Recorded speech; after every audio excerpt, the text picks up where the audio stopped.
Taxes was feeling so stuck. Sitting in traffic, squeezing into a parking spot, all to squeeze in getting tax help during your lunch break. Now Taxes is a TurboTax expert who does your taxes for you, while you go about your day getting real-time notifications about their progress and the most money back guaranteed. Now this is Taxes. Intuit TurboTax. Get an expert now on TurboTax.com. Only available with TurboTax Live Full Service, real-time updates only in iOS mobile apps. See guarantee details at TurboTax.com/guarantees. Welcome to the law firm of Davis and Davis. We're not a real law firm. Go ahead, grab a beer, a glass of wine, sit back and listen.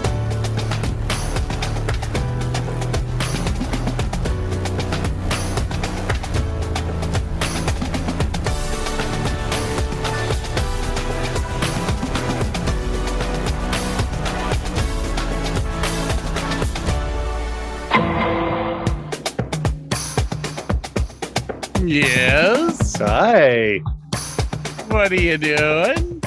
Sitting here petting my cat, actually. It's one of the few times he's not biting and once petted. It's kind of weird and freaking me out. Are you talking about Kendrick? Yes. Kendrick the cat. And he's not eating your microphone? No, he's just laying here and being chill. It's kind of weird. So it happens. Every now and then it happens. You just roll with it. So I think our audience is probably sitting back after last week's show wondering what the hell we're gonna do. So are we, so no big deal. I have a little hint.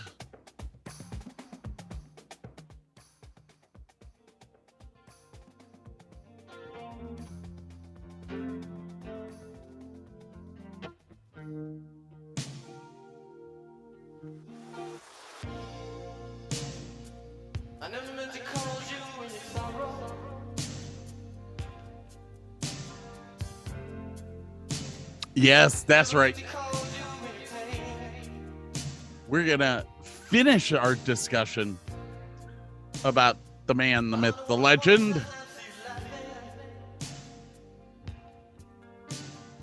Mister, go on. I just do a little apology in advance.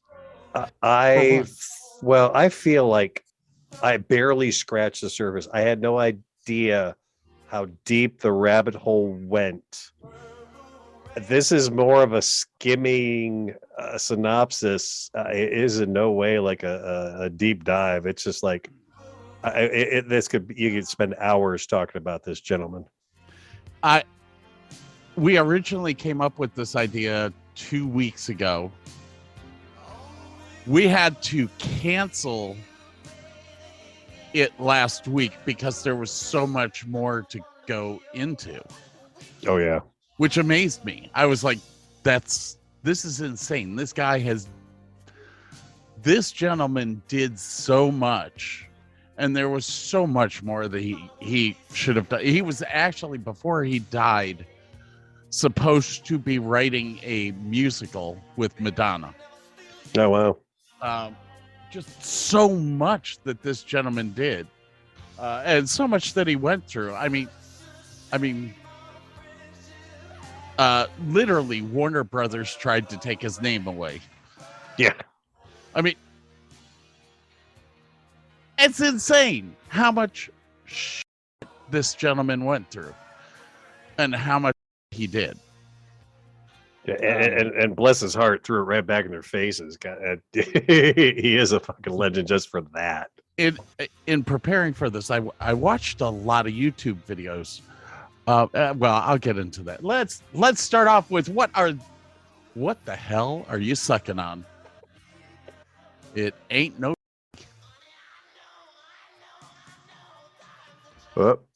Ron Del Barrilito sipping rum.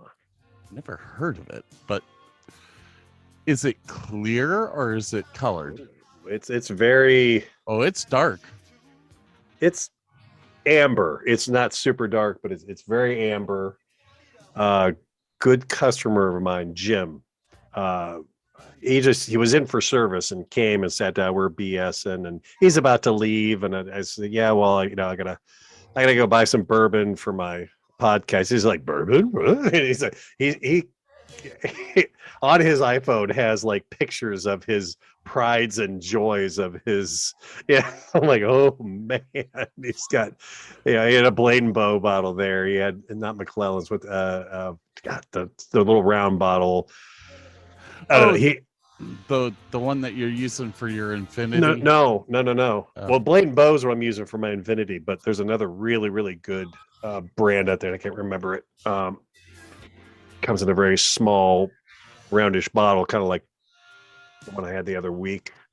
But yeah, he's got some really high-end, nice bourbons and everything. And then he was like, try this out. Like, this is not going to break the bank, and it's a really different experience. I'm like, okay. And I promised I would tell him about it after I drank it today. And I mean, I had a little sip last night, just because I was curious, but it's a really different drinking experience. I'm drinking, you could even drink it straight with no ice. Which has a really different flavor at that point. On the Rocks so far, I think, is the best. I couldn't even begin to explain it to you. Hold on.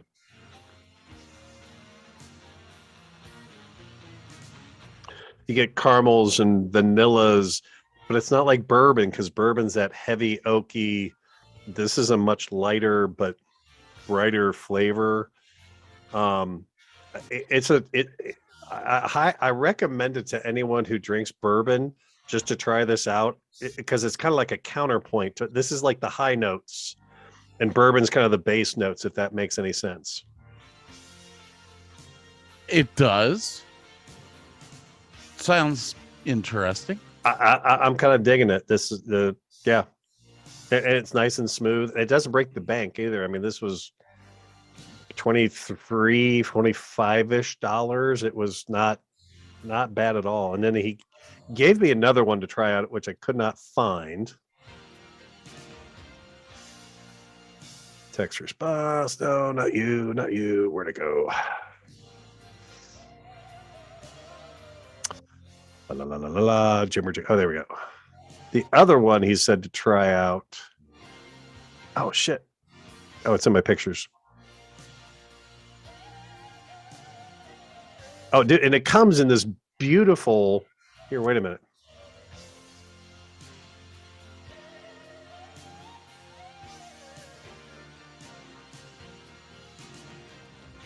Check this out. Comes in this beautiful cardboard tube with gold embossing, and also it's a really pretty presentation. It's almost like getting an iPhone. And then oh god, there's pictures of boats and I can't find it if I do. So this other one is called Rum, and it's RHUM.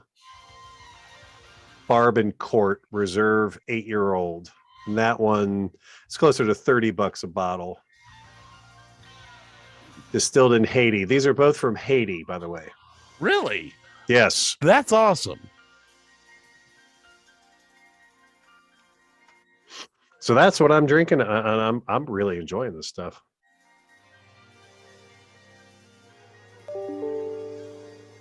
Did you hear that?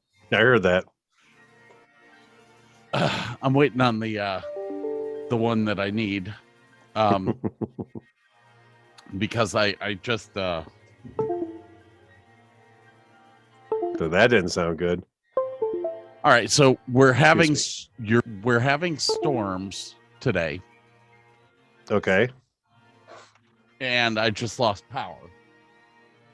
Oh shoot. But hang on a second. Oh. All right, ladies and gentlemen, give us a second. Hold on. Is it coming back? No.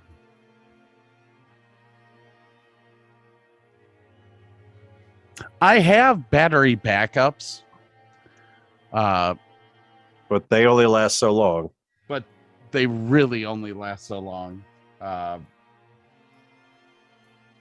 So at this point in time, the screens that I have that show Burke are shut off. Oh no. Okay. So I can do this and you can't see what I'm doing? I can now. I just switched you Okay. over to the small. Give me like 2 seconds here. I have Okay. to go shut off the light that's on my battery backups on my yeah, whatever. Hang on. Okay.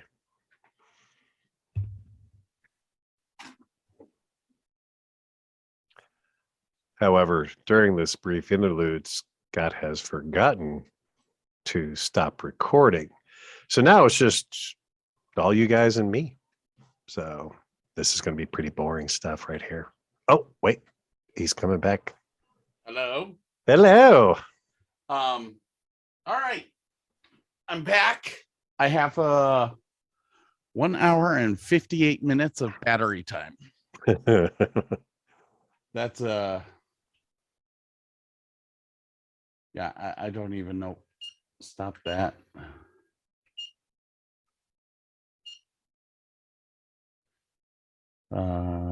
Enter. Stop. You turning off your AC?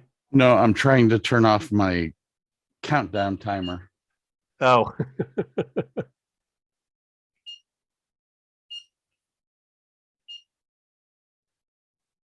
And nothing is working. Is the countdown timer on its own battery or not? It's on its own battery. Gosh, this is fabulous, isn't it?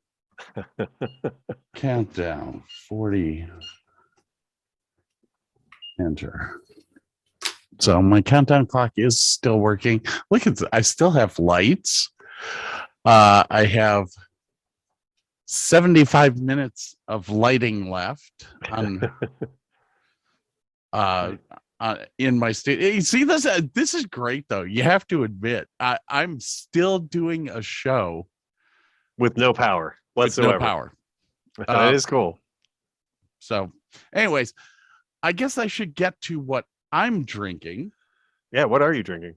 I would tell you If you could find it. And Scott's gone.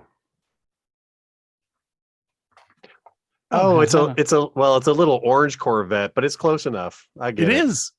You little orange Corvette. Sorry. Holy crap, dude. There is freaking hail like crazy going on right now. Uh-oh. Okay. What am I looking for here? I am looking for this. Scott Davis. Let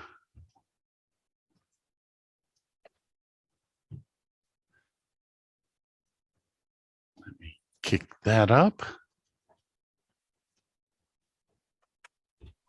All right. I am. Come on. There you go.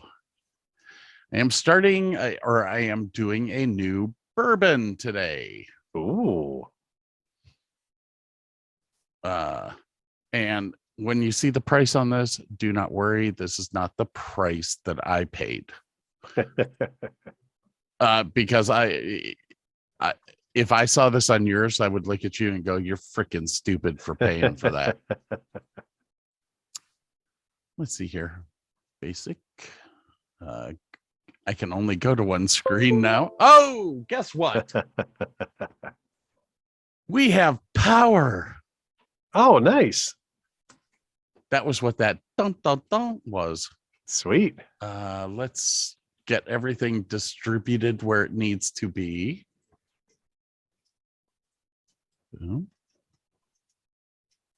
Moving this down here. Is it? I'm sorry, people. As a matter of fact, here. All right. So I am sharing my screen with you right now. Am I not? Yes, you are. And that was the bourbon I was trying to come up with just a little while ago. Was Blanton's. That, my dear boy. Ooh. So I'm sorry, ladies and gentlemen, that I'm drinking out of a Christmas cup, but I don't own any highballs. So if people want to send me some highballs, I would be a happy man. Well, I'm drinking out of a small glass coffee cup because it's just the right size and it has a handle. You got to love that. New share. So I am partaking in a thing called Blanton's Single Barrel Bourbon Whiskey. On the websites online, I found a couple here and there. It's right around $250 to $300 a bottle. I did not pay that much for it. Anyone that knows me, I'm cheap. Anyways, that is my drink of choice for the evening. As a matter of fact, I am about to take my first sip. Ooh. Have you had this before? I have not. No.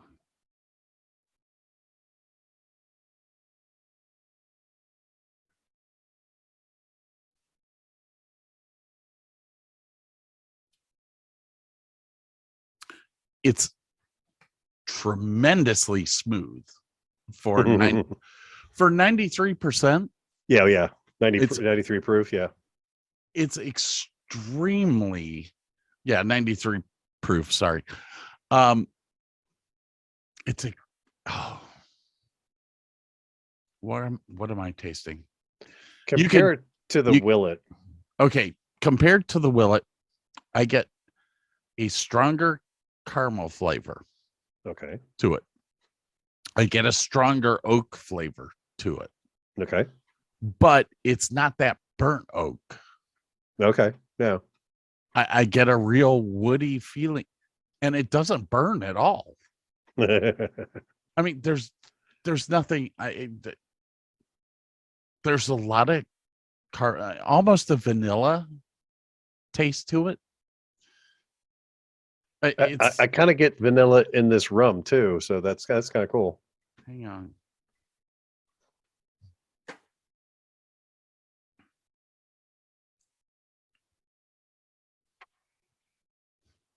Okay, I don't know if this ever happens to you.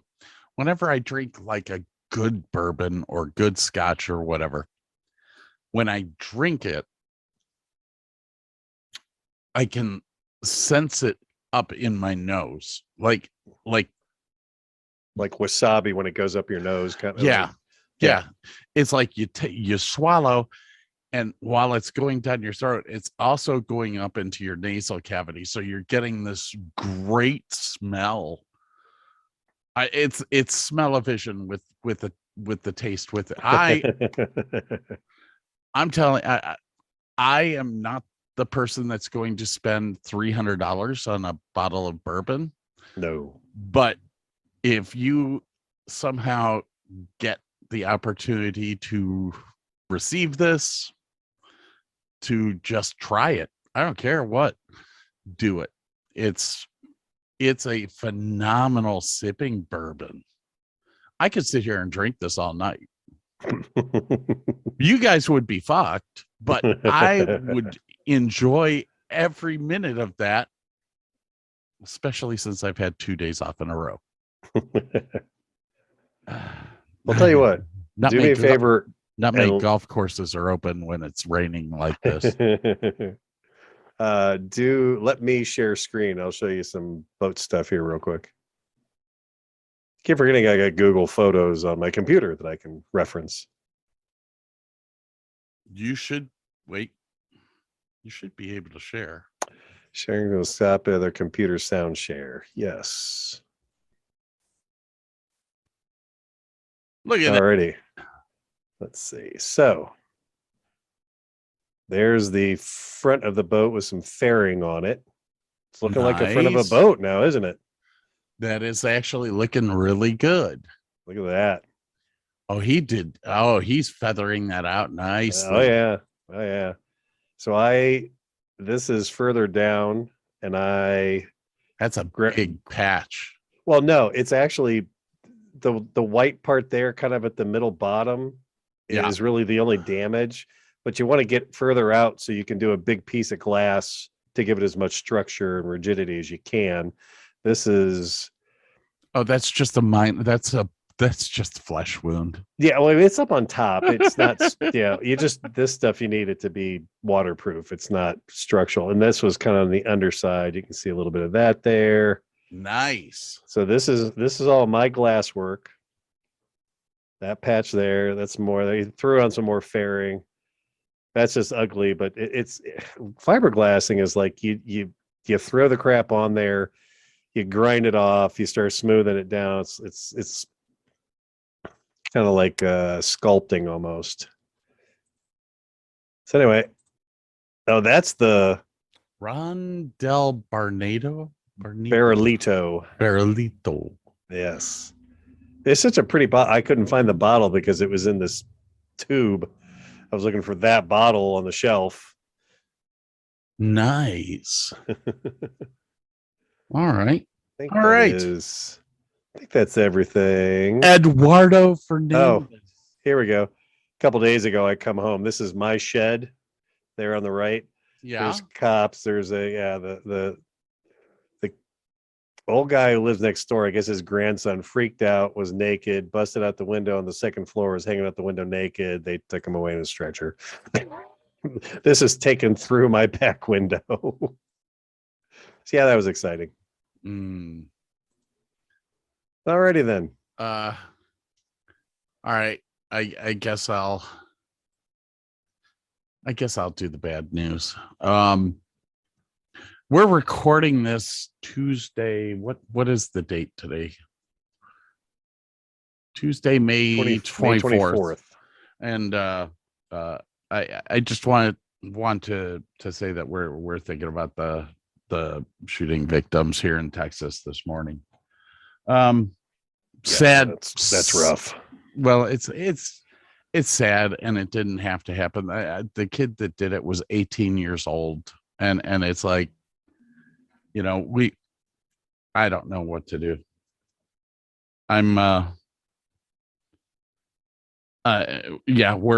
now up to 18 children dead and one adult. At some point in time, it's got to stop. But where was this in relation to where you are? Well, I didn't look that up. I did not look up what city this was in. I think this is over towards the Mexican border. Okay. Uvalde, Texas. Let me see here. It is. Google Maps is a fabulous thing. Yes, it is. So it looks like it is about 2 hours west of San Antonio, which puts it, Del Rio's right on the border. Yeah. And this is only about an hour away from Del Rio.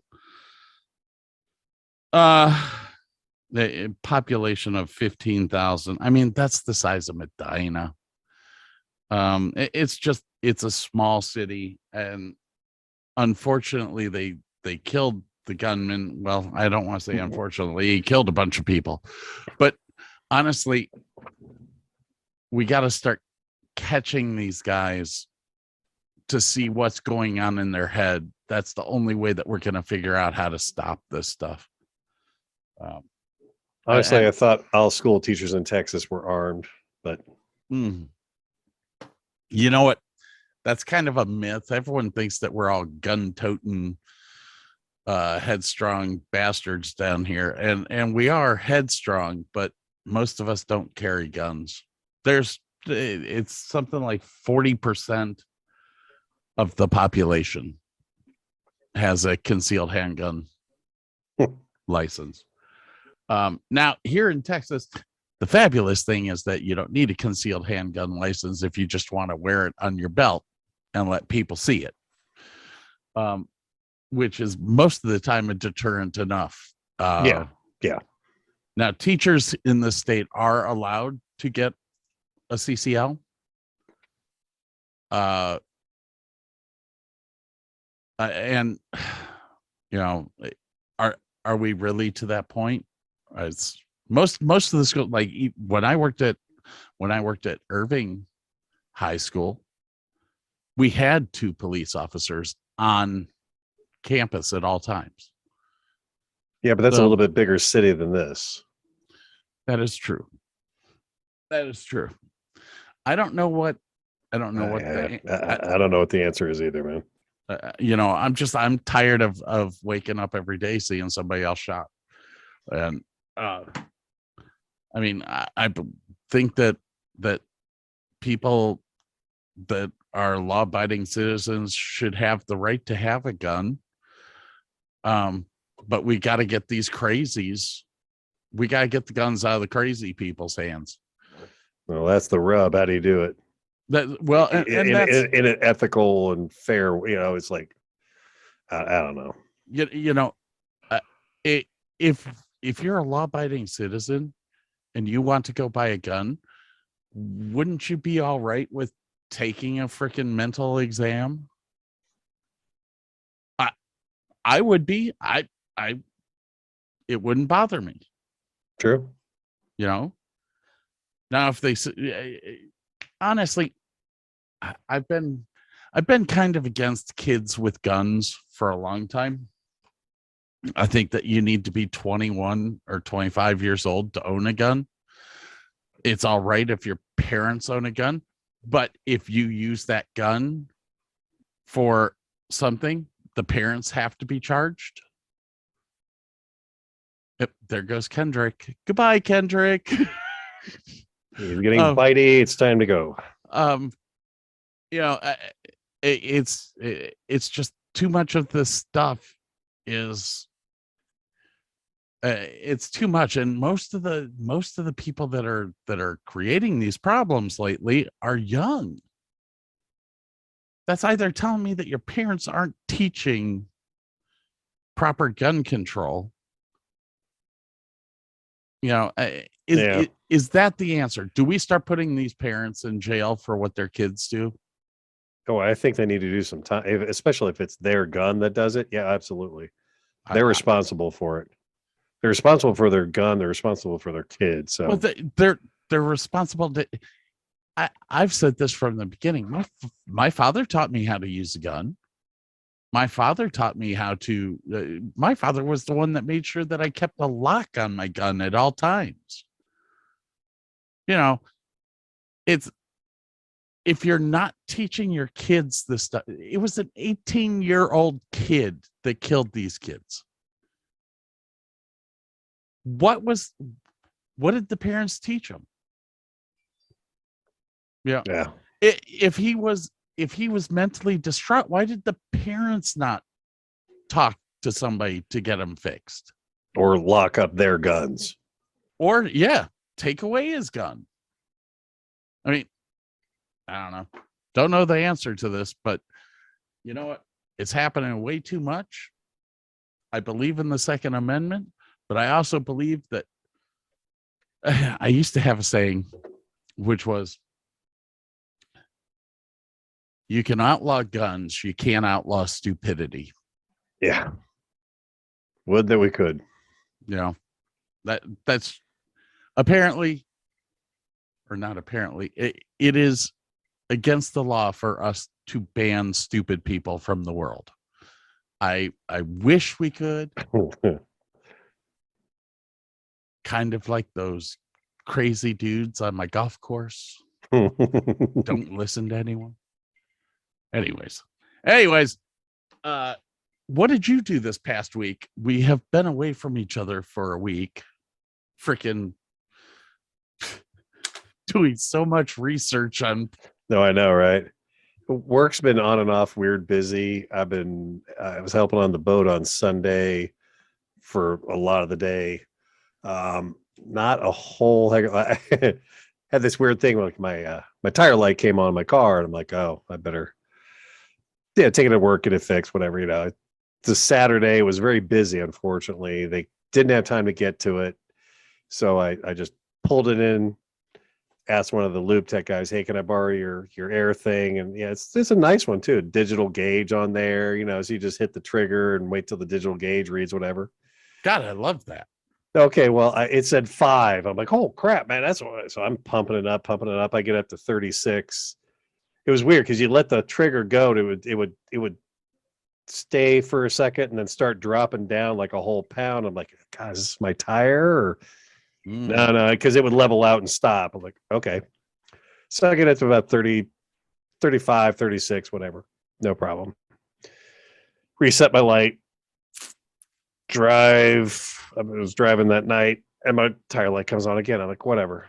So Sunday I go up to Bob's and he's got oh God, he blew up his yellow.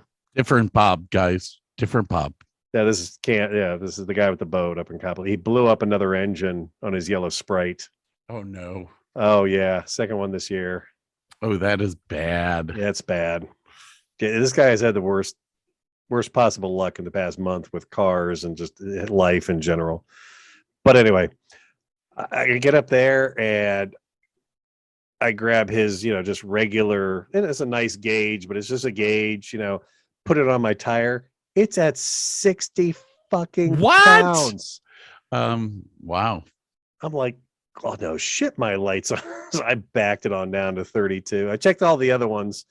My other front was like at 27. Maybe that's the one that actually has the leak. I don't know. So we'll just watch it. I was like, I got to tell that dude at work, like, what was this metric? It was this kilometers per square inch. What the man? Kilograms per square inch? What was this? Gotta love that. God, I mean, 60 pounds in a tire. I was like, oh shit. I didn't realize you could fit 60 pounds in a tire. Usually they burst right off of the rim after about 50. That's all right. Hey, so everyone knows the American Legion did put out a thing saying fly the United States flag at half staff now through sunset on Saturday, May 28th, honoring the victims of the tragedy in Uvalde, Texas. So there you go. Drop your flags, everyone. That the United States or just Texas? That's the United States. Okay. What did I do this weekend? Besides working? Well, here's the thing. We had Sigma on Thursday who rented out the entire golf course. Sigma or Signet? Sigma. Don't know them. It is some sort of a financial company that I don't know what they do exactly. I don't know much about them.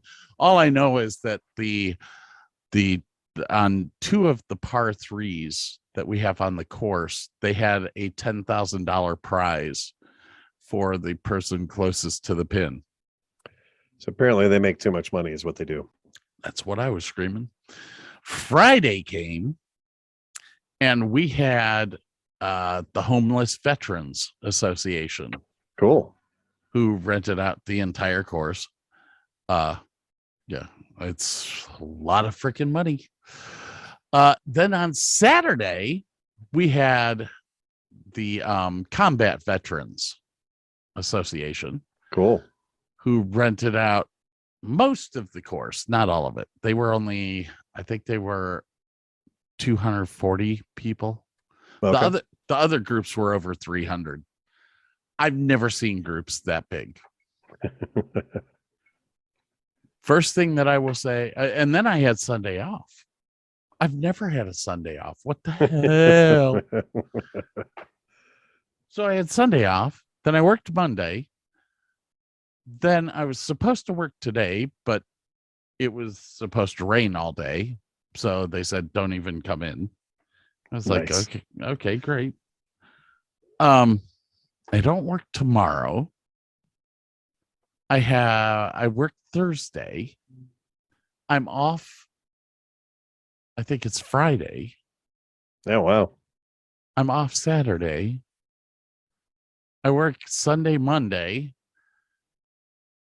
And then I'm off Tuesday, Wednesday. I think I'm going to get like 15 hours this week. It's weird hours. Fuck it. Don't care. Don't really care. But besides that, I actually met up with a friend of mine who owns the Big Apple, which is a bar right about a mile down the road from me. Who during COVID I kind of started becoming really good friends with, since the only things that were open during COVID were golf courses and bars. Great. It's a great life. So he and I had some wonderful conversations, and I just happened to receive a beautiful bottle of bourbon from him. Oh, wow. Thank you very much. Remember, ladies and gentlemen, if you are in the Dallas-Fort Worth area, go to the Big Apple. They've got great pizza. They've got wonderful booze. They've got a nice pool table that I like to play on. I had fun. Cool. Anyways, that's about it for my my exciting weekend. So there you go. Oh, and by the way, I did do research again. Yes. Because this topic we're about to get into was huge. Yeah. Yeah. It was massive. We chose poorly. Very poorly. And I don't know if you can see this on your screen, but my ears are wagging inside and out.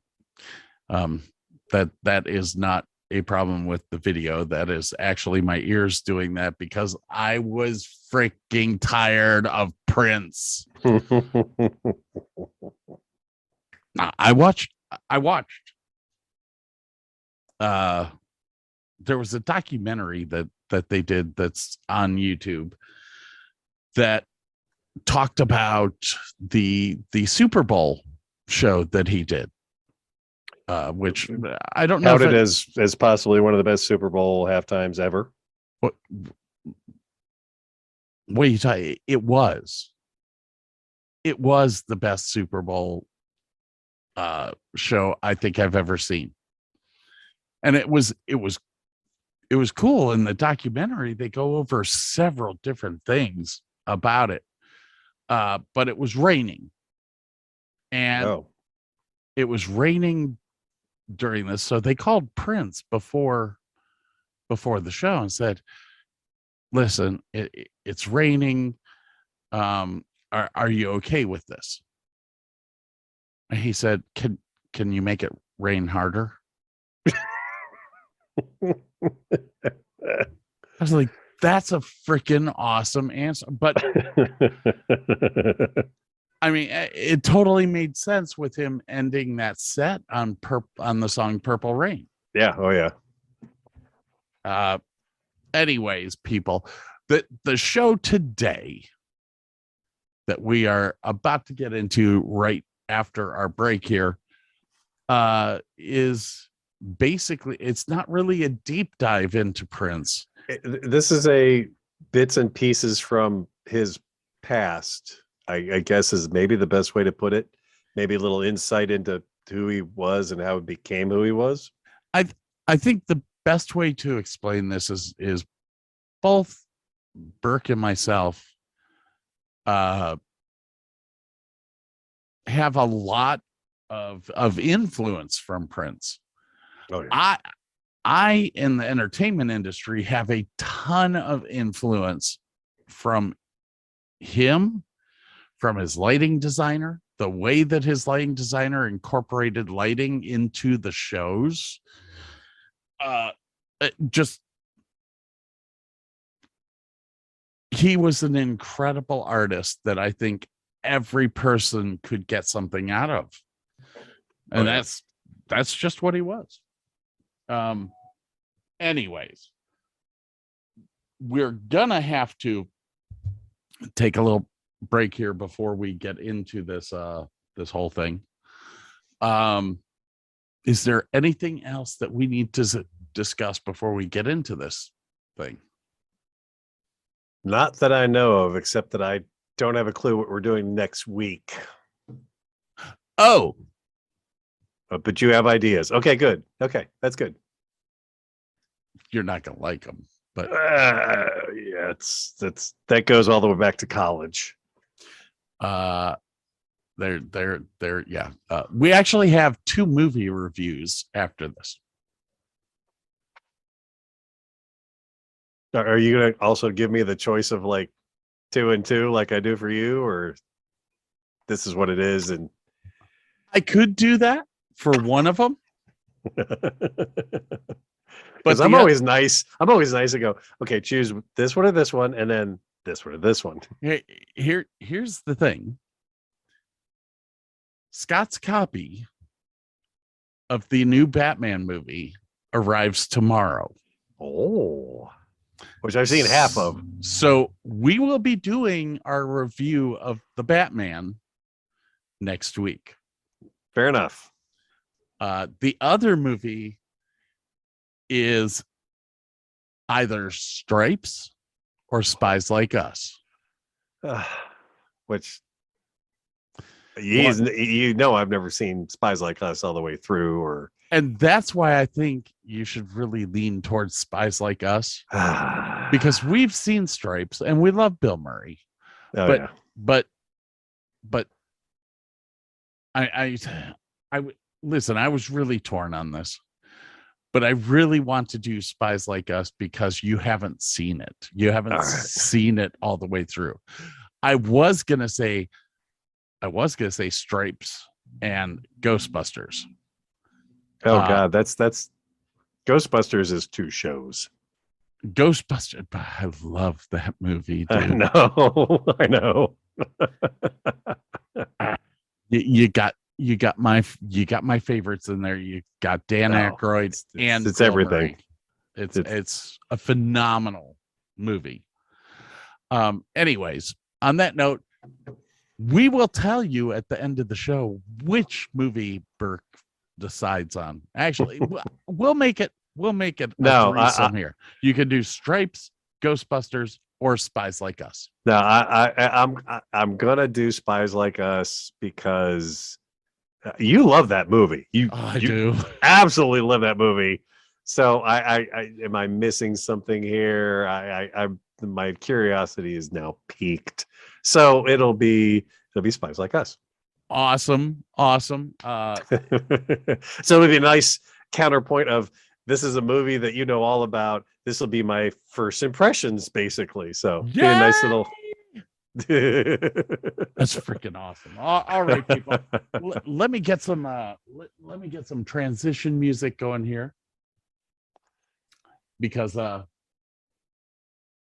can.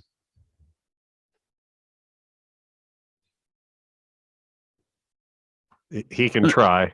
No, I'm going to cut that piece out because I want to use that to take us into the okay thing. Anyways, I'm going to cut that bit out. I'm going to use a different. Well, I didn't hear anything, so you may not be sharing with me because I was sharing my pictures. Thank God.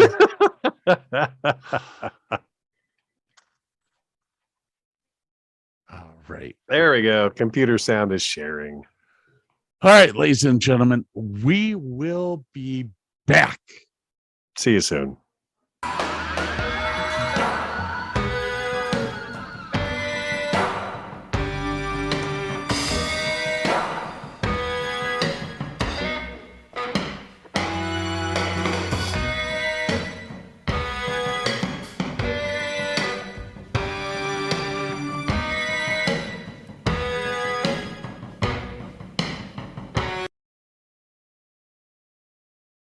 Are you feeling overwhelmed by hormonal changes?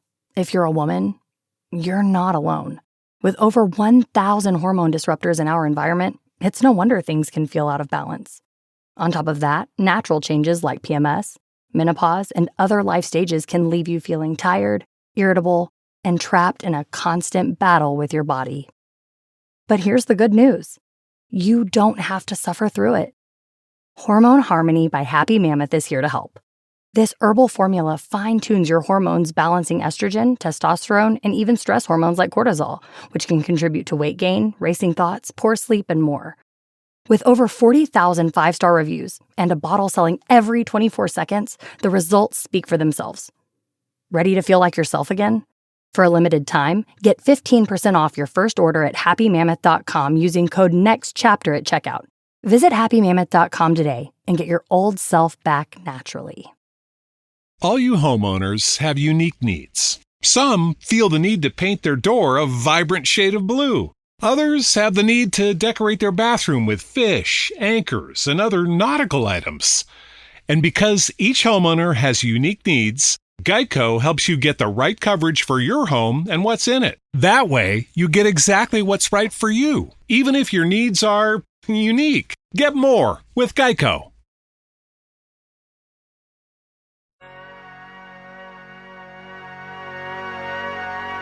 Dearly beloved, we are gathered here today to get through this thing called life.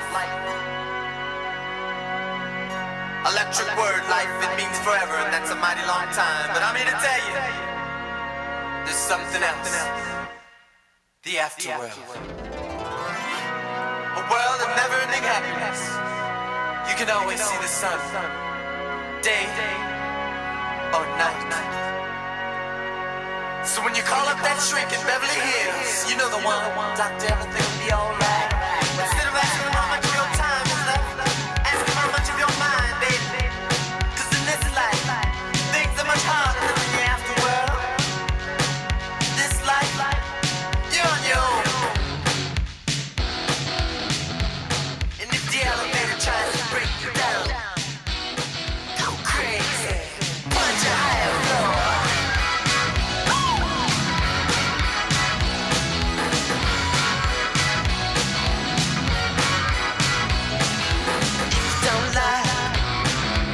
You're living in. Take a look around. At least you got friends.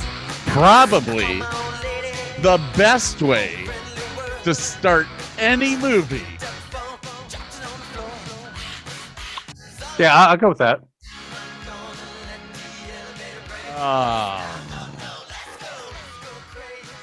So Burke and I started talking about this almost a month ago. Can't believe that it was almost a month ago. I know, right? We were talking about meatballs when this originally came up. Yes, that is correct. And both Burke and myself said that this movie was something special. So we started doing this deep dive into the movie and said we need to do a show on Prince. I didn't realize how much of a fiasco that was going to be. Yeah, we made a mistake. We're almost a month into this, and like Burke said in the first segment, Yeah, I'm gonna apologize now. We didn't even scratch the surface. I don't feel. I mean, it's just there's so much. This is a brief overview. Maybe you'll find out some stuff you didn't know. Maybe you'll hear some stuff that kind of adds a little more context to things you've heard and seen from him. But by no means the entirety of his whole life. Oh my gosh. I think that's something for people to go to Minneapolis and see it. His studio has basically been turned into a museum. Yeah. Time. He's he changed music. He made funk even funner. Funkier. Yeah, it was more fun after Prince dealt with it. And there's tons of stuff that is involved here. I did not realize that the 2 number 1 hits that Morris Day and the Time had were both written by Prince. Oh yeah. Prince had number 1 songs that he didn't sing. He Oh, yeah. wrote them. He wrote them. So Him and Bruce Springsteen. Bruce Springsteen? Springsteen. Yeah, I think that was his name. Hang on. I have to drink a sip of my $299 bottle of bourbon. I've switched a little Diet Pepsi just because I can't sip straight rum that long.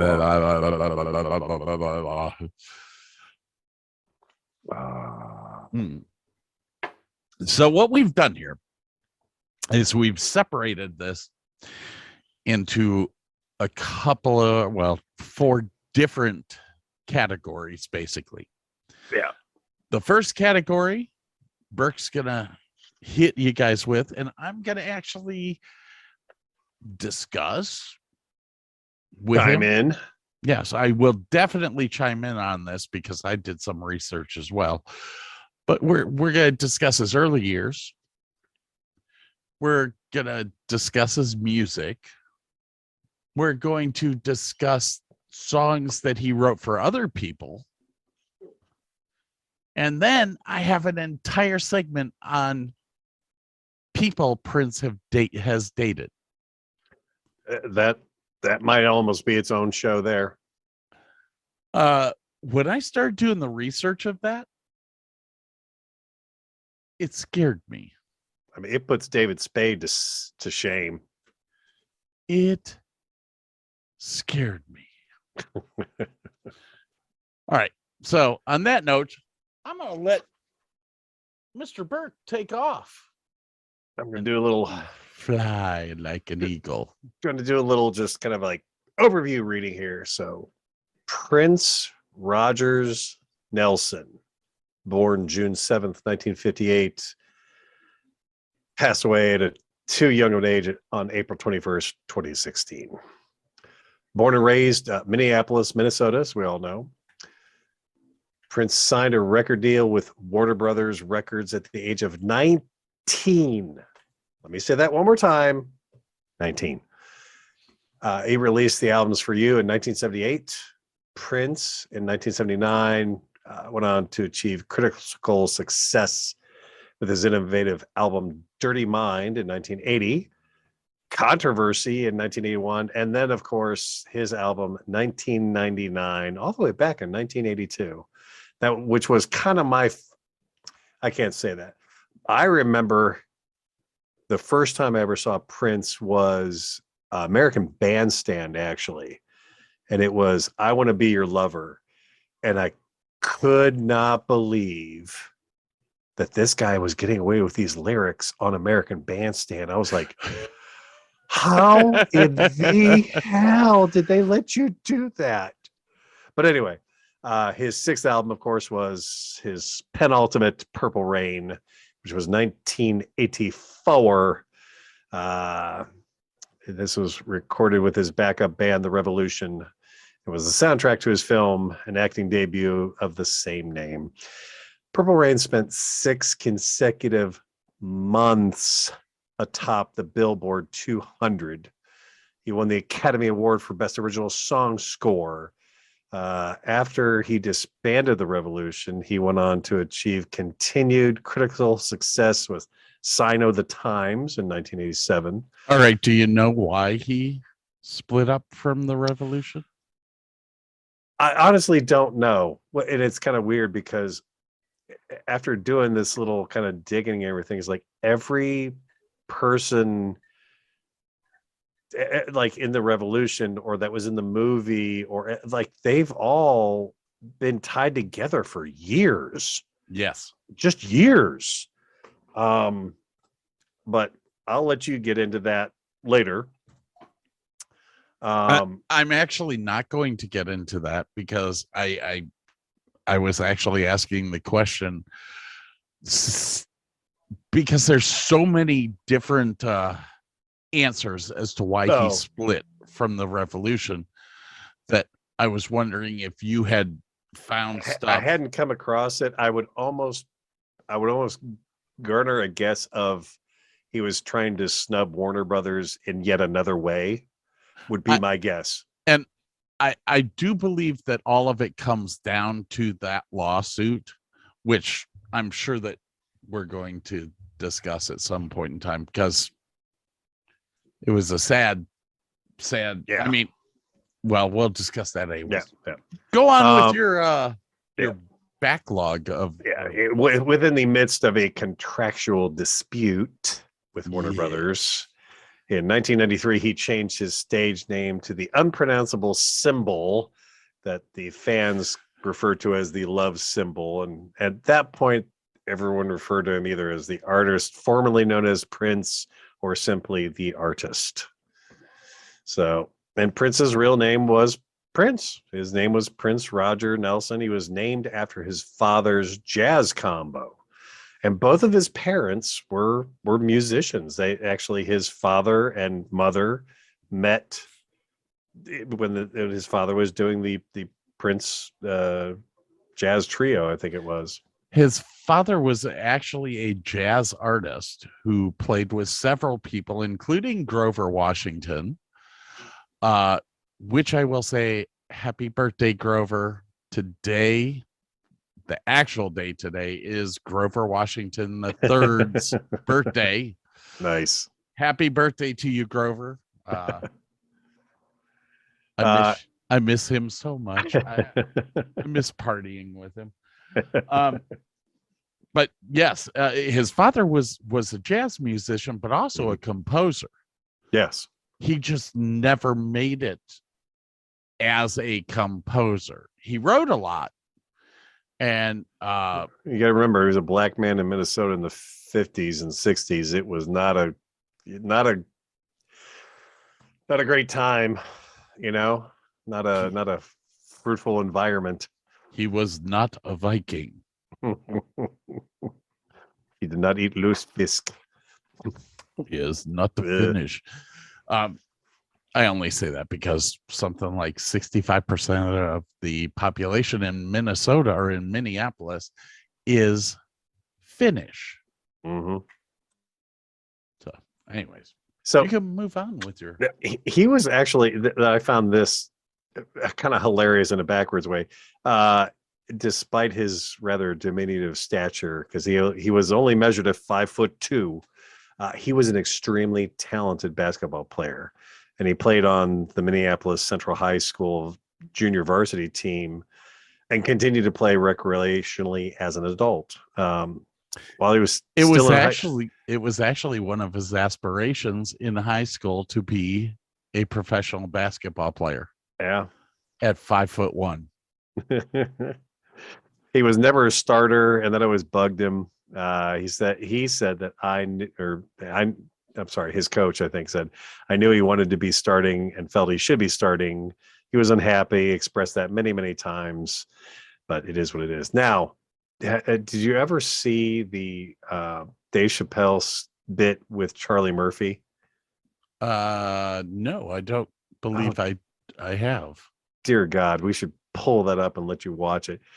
On the Dave Chappelle show, okay, Eddie Murphy's brother Charlie Murphy was one of the players on the Dave Chappelle show, and they did this whole bit about back in the day with Charlie Murphy, basically. But one of the times was when he was at Studio 54 and they met up with Prince, and Prince invited all these guys back to his pad, and they wanted to play basketball, and all these guys are laughing and everything. And all of a sudden Charlie Murphy was like, dude, that cat could ball. And of course, Chappelle is playing Prince in the background as a sketch.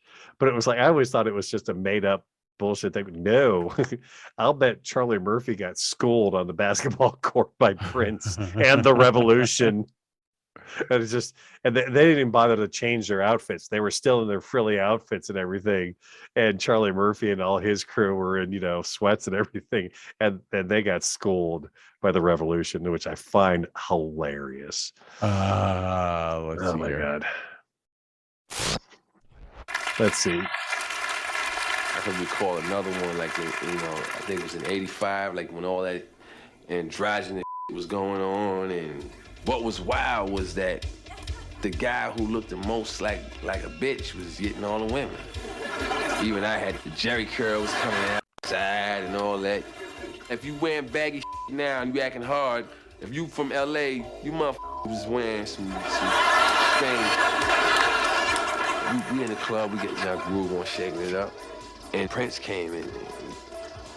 That's when Purple Rain came out, and Prince was the you know what I'm saying? Prince had on it was like a Zorro type outfit. He had the ruffles coming down the front. He had the big perm. Mustache and everything that was drawn on his face. And it looked like something that a figure skater would wear. You know what I'm saying? And he was with his whole crew, and he had this other cat. I think this is the skit, isn't it? This is the one. Okay. Named Mickey Free. And Mickey Free was like the new cat in Shalimar. That when he joined the group, I heard mad cats like, yo, Shalimar got a new girl in there, man. That bitch firing like a motherfucker. They was talking about Mickey Free, man. Okay? Mickey Free is not a girl, all right? They came over where we was at. Prince started talking to my brother. Hello, Eddie Murphy.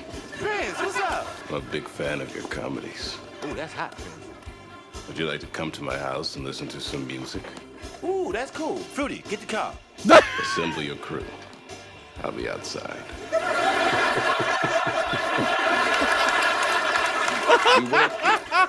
We get there, put the tracks on tracks, we're slamming. You know what I mean? We listening to the music and everything, we grooving at the crib. They got girls over there. Yeah, nice environment. It was tight. This bores me. Is anyone up for a game of basketball?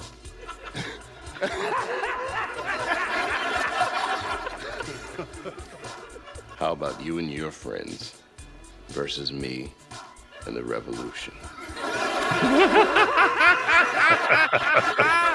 So I was like, this nigga must be joking, man. I don't know where he's going with this. But he was dead serious. He had his helper or whatever go and get some short sneakers and gave them to us, and he laughed. Oh, we might be having some technical difficulties here, folks. Are you back? Well, I'm here with you.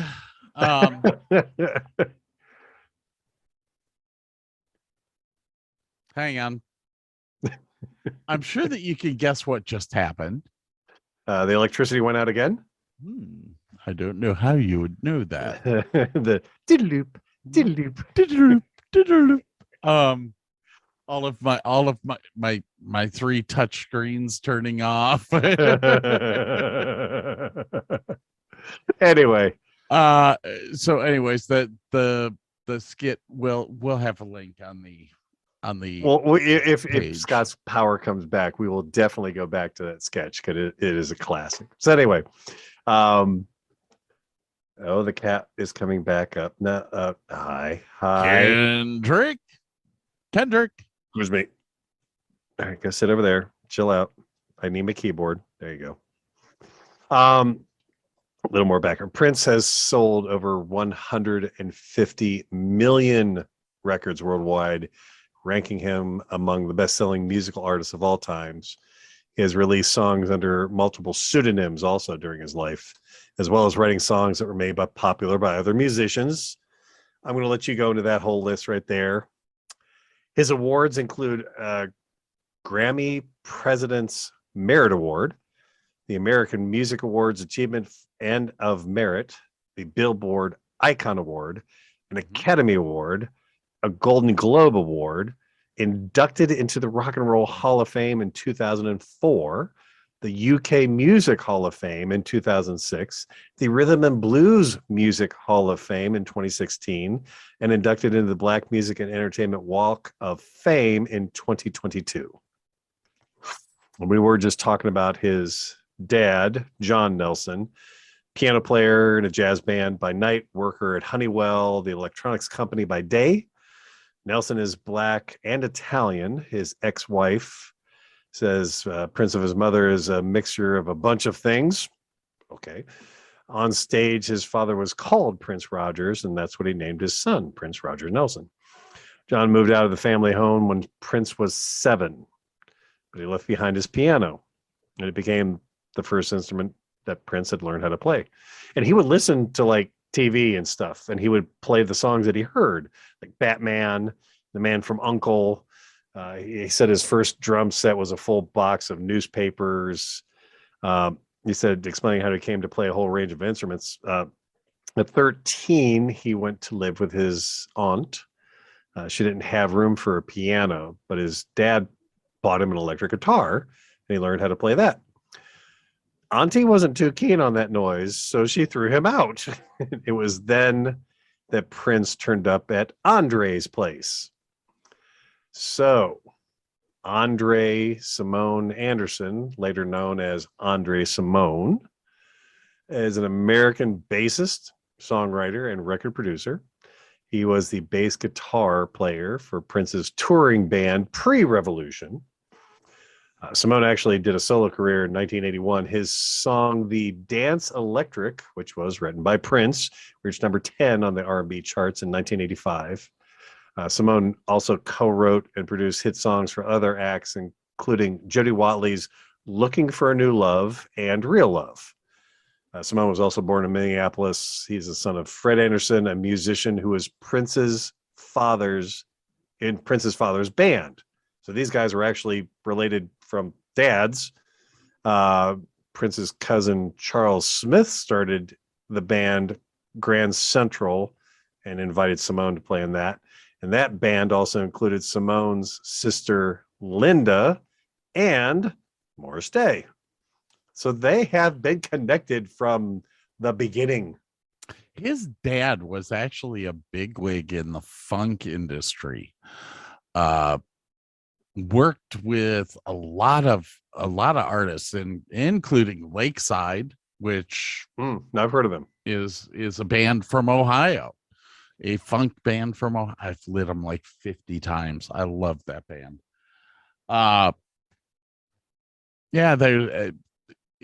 His dad was really kind of big in the industry, just never broke out. Just was never a top artist. Yeah. And there were Green Bean. There was a Jelly Bean. That was it. They actually did an interview with him, and he said he drove by Prince's house the one day and heard Prince playing the drums. Yeah. And he was like, hold on, that's my job. Even when Prince like had some people over, and I may have this written down somewhere else, but he would go up like behind the bass player and like reach around him and go, all right, I need you to play, this E sharp major, but go backwards from the up riff or whatever. He would go to the drummer and go, okay, do and kind of grab his arms. I need this kind of a beat here, and then he would go and play guitar and everything. Like he was that good back in high school, and kind of a control freak back then too. He wanted it to sound perfect. He was definitely a micromanager all the way through his career. Oh yeah. When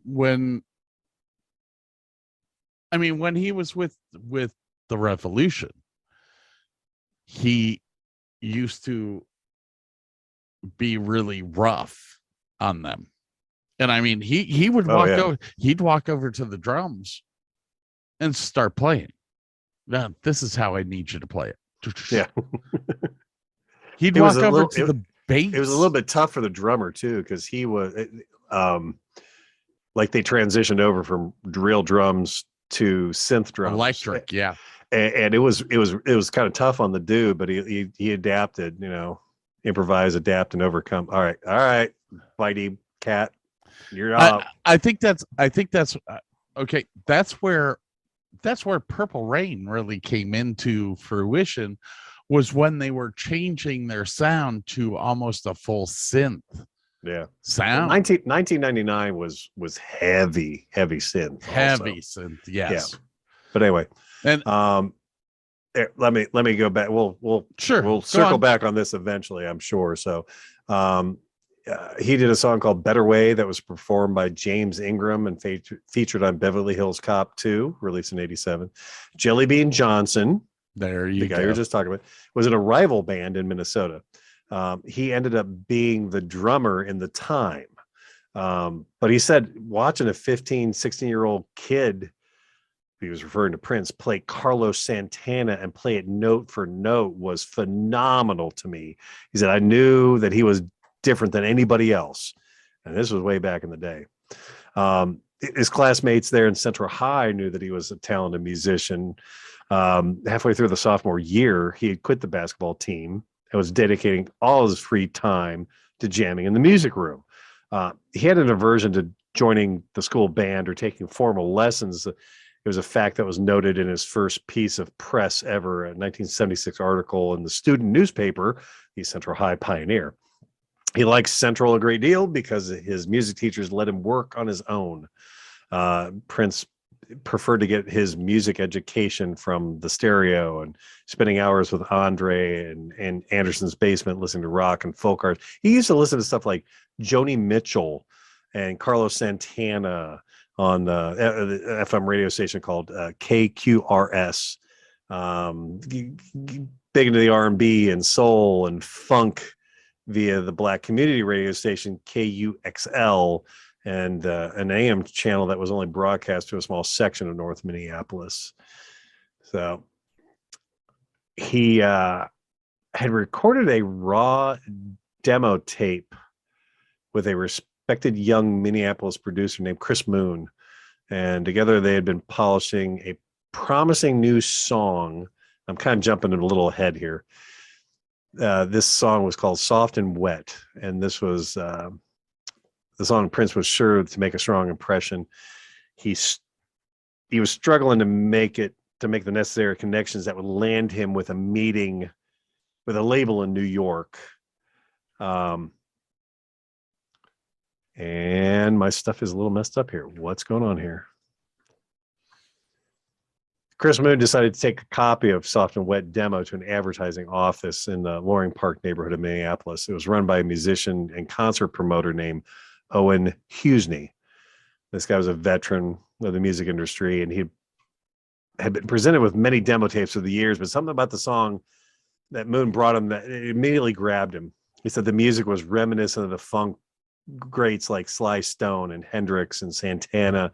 The vocals were delivered in a powerful yet vulnerable falsetto that captured the imagination. He said he was immediately struck that something was really different. He turned to Chris and I said, so who's the band? And the guy said, well, Owen, it's not really a band. And I thought, oh shit, it's a bunch of studio musicians, because I don't really want to work with studio musicians. They can't tour. And he said, no, it's not a studio band. It's one kid. And he just turned 18. And he's singing everything and playing all the instruments. After some wheeling and dealing, Husney managed to set up a meeting in Los Angeles with Warner Brothers, A&M, and Columbia. So three different, major. Within a week, all three labels were offering to sign Prince.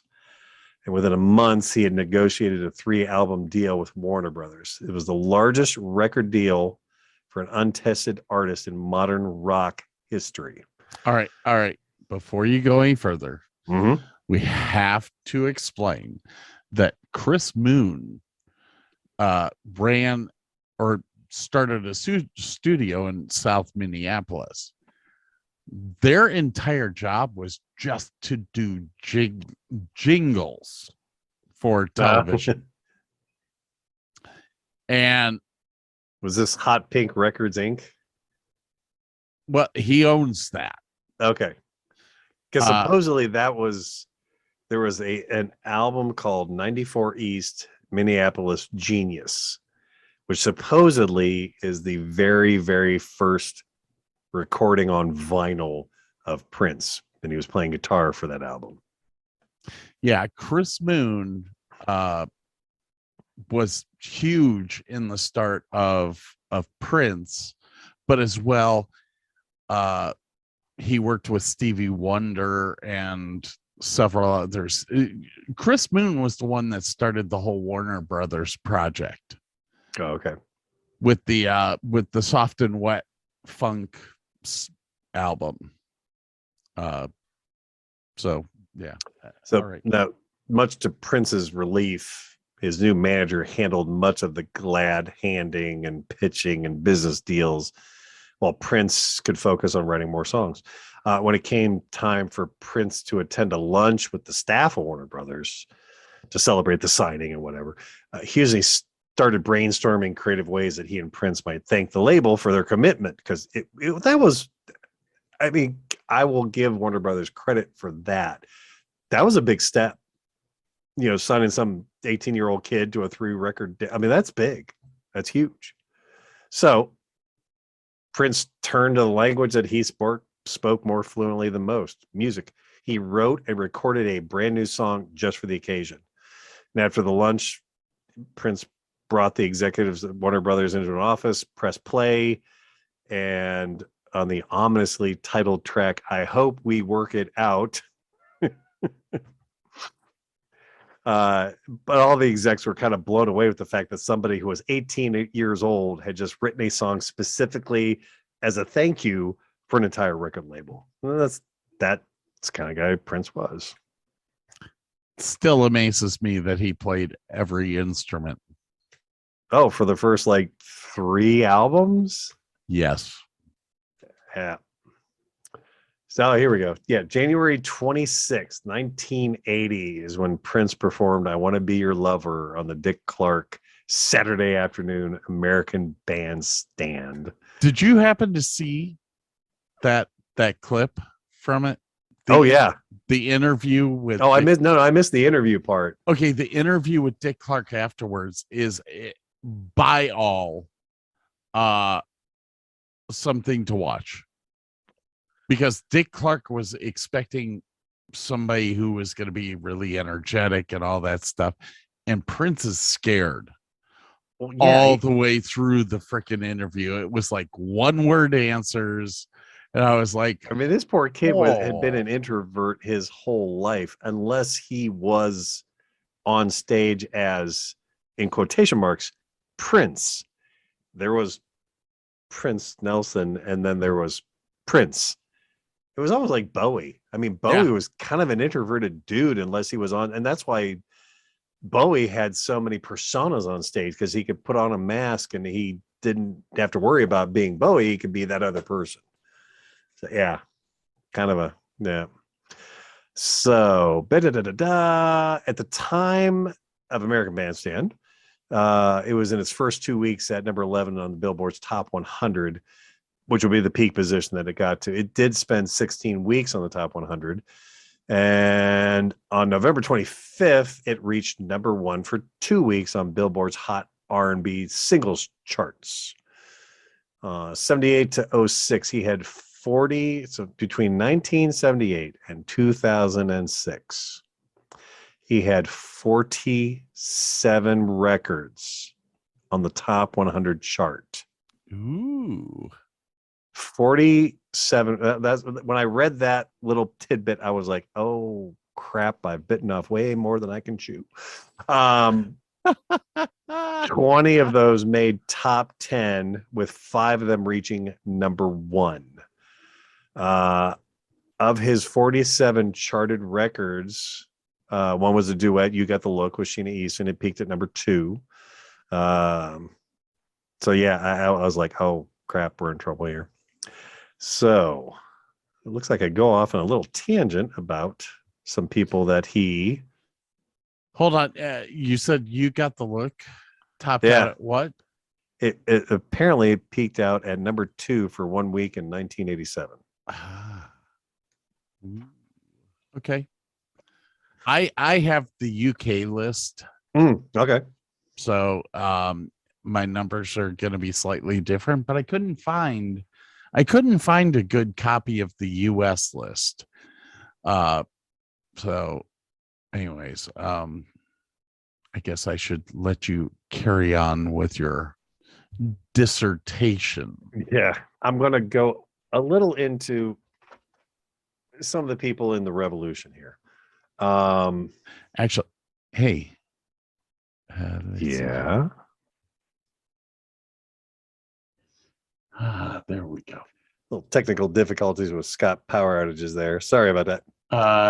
Yeah, this is beyond technical difficulties. I'm literally doing a show by candlelight right now. I have the first. According to that, I have 1 hour and 53 minutes left. There you go. Until don't you have like little LED lamps that you can just turn? I got this little like cool LED lamp I can just turn on and shit. Yeah. Battery powered ones. I could run around for another 10 minutes to find my battery pack and run my lights. But I would rather you get started. Let's roll. Roll with it, buddy. Okay, so the Revolution, the band. When Prince formed his backing band after the release of his first album, he wanted a multiracial, multigendered musical ensemble. The original band was Prince on lead vocals, guitar, and piano, Des Dickerson on guitar, vocals, and background vocals, Andre Simone, who we've talked about, on bass, Bobby Z on drums and percussion, Gail Chapman on keyboards, and Matt Fink on keyboards. A little background on a couple of these guys. Des Dickerson, born in 1955 in Minneapolis. He answered a call for Prince's as a touring musician in the Twin Cities Reader, a local entertainment paper in the 1979.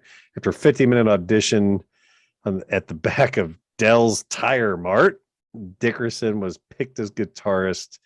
And in 1980, went off on the road for a Christmas break. He had this profound conversion experience and became a born-again Christian.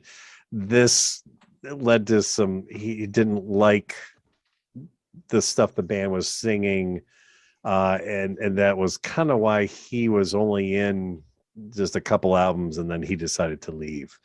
This was following the 1999 tour that he left to pursue other options. Then he was replaced by Wendy Melvoin, who we will talk about in a little bit. Andre, we talked about. Andre Simone Anderson, born June 27th, 1958. Born in Minneapolis, Minnesota, to the son of Fred Anderson and Bernadette, who was a social worker. He was the youngest of 6 children.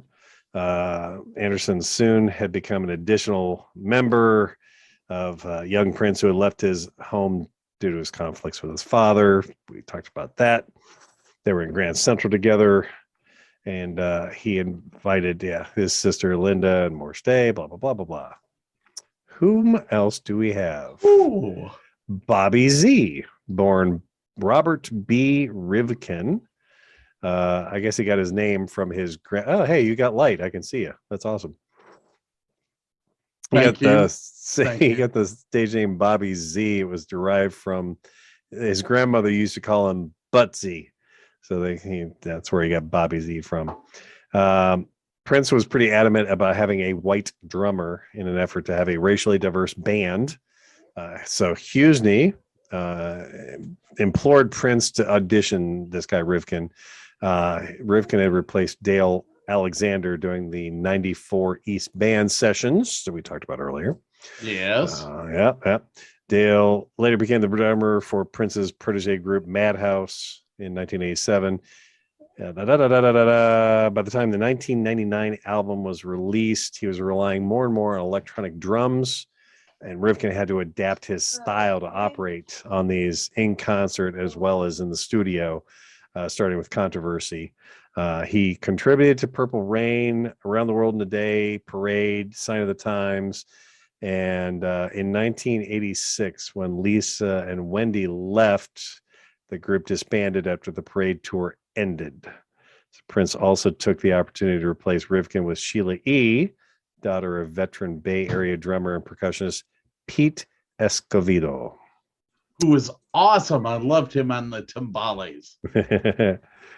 Dr. Fink, born Matt Fink in 1958, keyboardist and producer. And he's actually done some producing for and songwriting for artists like The Time, Lips Incorporated, Vanity Six, David Z, Bobby Z, P. Diddy, the Rembrandts, just to name a few. So he's kept up. Sorry, those shiny things there. What were you lighting? It's a plasma lighter. Oh, cool. Okay. Here, watch. Oh, yeah. Yep. Little arc welding there. Damn, I love that. Fink has won 3 Grammy Awards, 3 American Music Awards, and numerous IRAA Gold and Platinum Awards for his work with Prince of the Revolution. He actually has co-writing credits on the song Dirty Mind, Computer Blue, 17 Days, America, It's Gonna Be a Beautiful Night, and session credits on the album Dirty Mind, Controversy, 1999, Purple Rain, Around the World in a Day, Parade, Side of the Times, Love Sexy, The Black Album, and Graffiti Bridge. So he actually was with Prince quite a while. Wow. Wendy Melvoin. Oh, shoot. I got rid of my Prince thing. Oh God, I got to pull it up. Where is it? Where are you? Prince. Your microphone just did the funniest thing I think I've ever heard. What did it do? You apparently got really loud because it shut everything down, and it was like a boing. Awesome. I'll pull it away a little bit more. Sorry about that. No, don't worry. I mean, it was free. I just found it funny. I have something else in here about. Here we go. So we'll talk about Lisa Coleman real quick. At age 12, Lisa Coleman got her professional start as a keyboardist in the bubblegum band Waldorf Salad. That band also featured her siblings, Jonathan Melvoin. It was actually signed to A&M Records in 1973. Coleman had played a small role as a high school pianist in the Linda Blair made-for-TV film Sarah T, Portrait of a Teenage Alcoholic, which I'm not entirely sure, but I think I may have seen at some point. Coleman was 18 to 19 years of age right out of high school when one of her good friends, Nikki Yogler, who was working as a secretary for Prince's personal manager, brought her to the attention of Prince. After some convincing on both ends, Yogler got Coleman an audition, and she was hired as part of Prince's backing group in 1980 for the Dirty Mind album. Before being so recruited, she had been working as a shipping clerk and teaching piano. She replaced the keyboardist Gail Chapman, which, if I'm not mistaken, isn't Gail Chapman the blonde girl that was in Purple Rain who was the waitress? I do believe so. Because they used everybody in that film. I mean, Dez came back for that. I mean, they used everybody in that film. All right. Hang on. What was the name? Gail Chapman. And excuse me, I'm going to drink and it's going to be loud.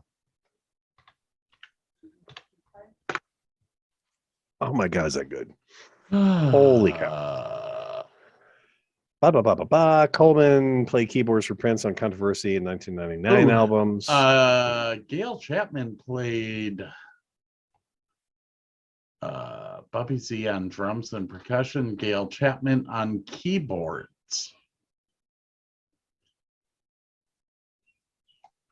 So there you go. I don't look up IMDb and see who the waitress was, because the waitress in Purple Rain was in the Little Red Corvette videos, kind of like hugging against Lisa when Lisa was playing keyboards in that video, if I'm not mistaken. So she's been with Prince before. Anyway, Purple Rain. So Coleman was in a long-term relationship with her musician friend, Wendy Melvoin, with whom she collaborated frequently. One night when the guitarist Des Dickerson did not show up for sound check, Prince asked Melvoin to play guitar. And that same night, Prince invited Melvoin to join the band. And Prince was walking by Lisa's basically, dressing room and heard somebody playing guitar. And he's like, wait, who's playing guitar? And she's like, it's Wendy. He's like, let me hear some more of that. And heard some more of that. I was like, all right, we're doing this. And that's kind of, if you were talented, you were ancillary people around Prince were highly talented and sometimes got a great break. And Wendy's definitely, a part of that thing. Right. So, let's see. La la la la. So hold on. The concert was recorded.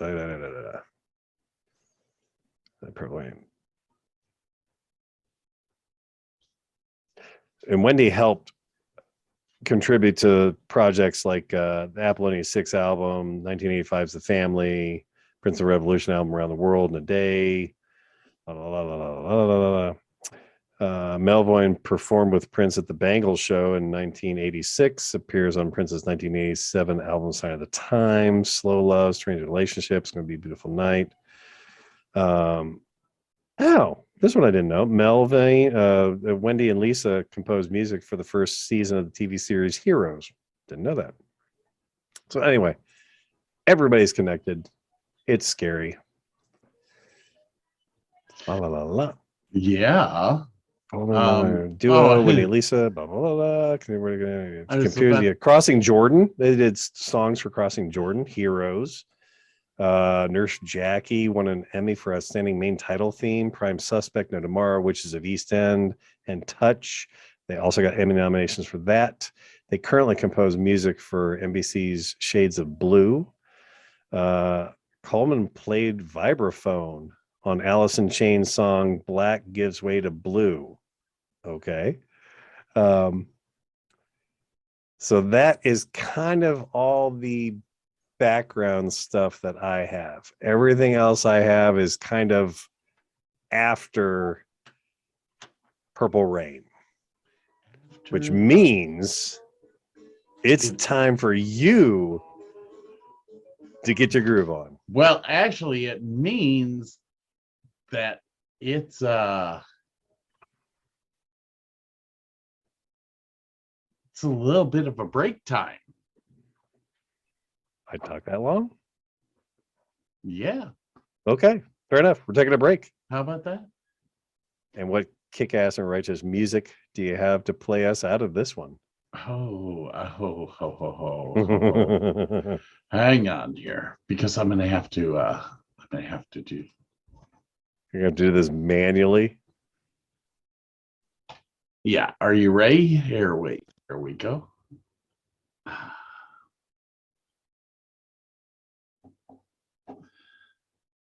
So here is our break music.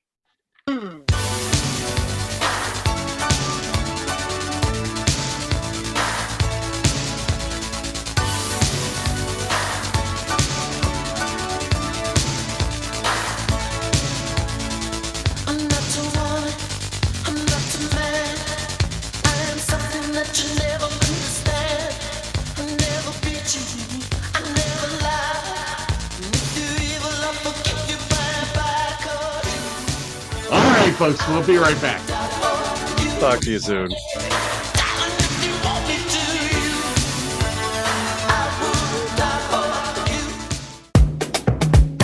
Hey, make sure that you check back soon for part 2 of this podcast.